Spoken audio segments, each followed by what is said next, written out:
The chronological Bible reading for February 2nd is Exodus chapters 10 through 12. Yahweh said to Moses, "Go to Pharaoh, for I have hardened his heart and the hearts of his officials, so that I may do these miraculous signs of mine among them." A rational person would say, why does God judge Pharaoh after God repeatedly hardens Pharaoh's heart? Let's not fall into the trap of thinking we have to defend God and explain this away and say it doesn't really mean what it says. Of course, in order to do that, we need to understand what it actually says. And so we look to the Hebrew, and that word hardened there in Exodus 10, verse 1, literally means to make heavy, weighty, burdensome, honored. As a matter of fact, most of the time when it's translated throughout the Old Testament, it is not translated as hardened. In Genesis 13:2, speaking of Abram, it says he was very rich in cattle. This same word translated as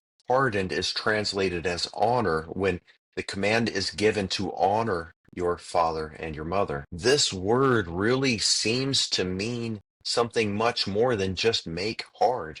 God didn't cause Pharaoh to be angry with God. He really emphasized and made heavy what was already there. People are so quick to want to accuse God of doing things that are unfair and unkind, but God has given us the power of choice. He didn't create us as robots. He created us as people in his image who get to choose, and we have the power to create. And in this sense, we create our own environment and we get what we want. We get the thing that we dwell on. Pharaoh wanted to maintain his own power, and he refused to respect God for who he was. And God was moving and giving Pharaoh every single opportunity to repent, but Pharaoh refused. The plague of the locusts comes and takes what little is left.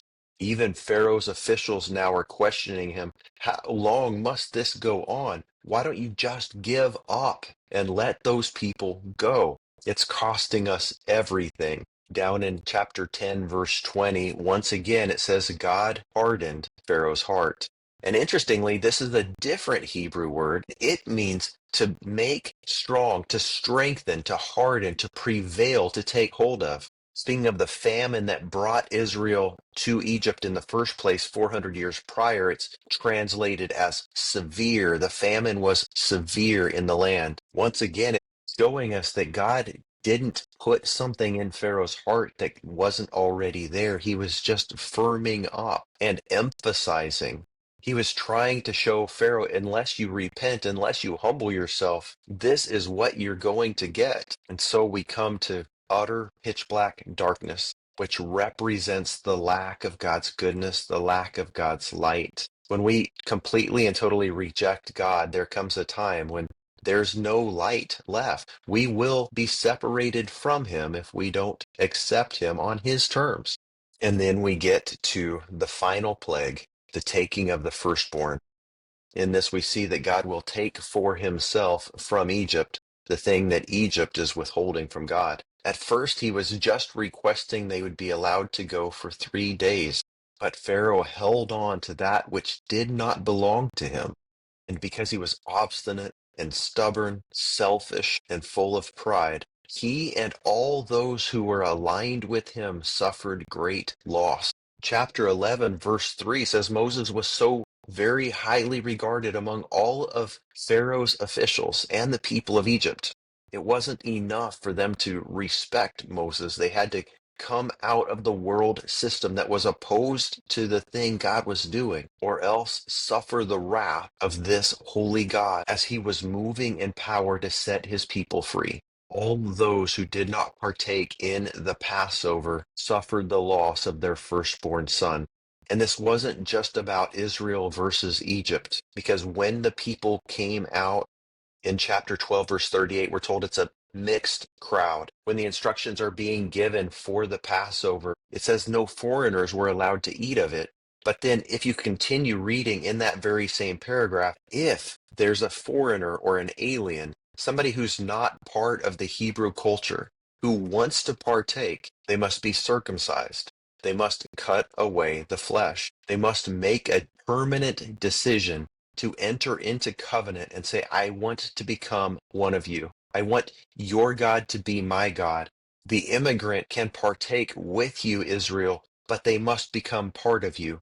The same law will apply to the native and the immigrant as well. And this Passover is to be something that you celebrate every single year. It will be a statute forever, because you must always remember that God gave his firstborn son as a Passover lamb slain from the foundations of the world. And it's not something we take lightly. Remember it as you paint the doorway with the blood that was shed. Remember it. It's a permanent covenant. And just like a marriage, it takes continual work. Jesus said you must pick up your cross daily and follow him if you want to be his follower. We also see how they were to have unleavened bread and for 7 days not have any yeast in their homes. The yeast represents sin. In the New Testament, when Jesus is speaking, it represents the teaching, the doctrines, the religion of the Pharisees. And when they ate the Passover meal, they were to eat it fully dressed, with shoes on, ready to go, because the call could come at any moment. And now here we are at the very end of the last days, and the call could come at any moment. We must be ready. We must cleanse ourselves. We must remove the yeast from our own lives. We must give to God the things that he requires of us, or suffer the loss of everything, even our very own lives. And as we do this, as we obey, God will give us such favor. He will bless us so incredibly because he longs to bless. He told the Israelites to ask of the Egyptians for gold and for silver and for clothing. And he gave them such favor with the people who had enslaved them.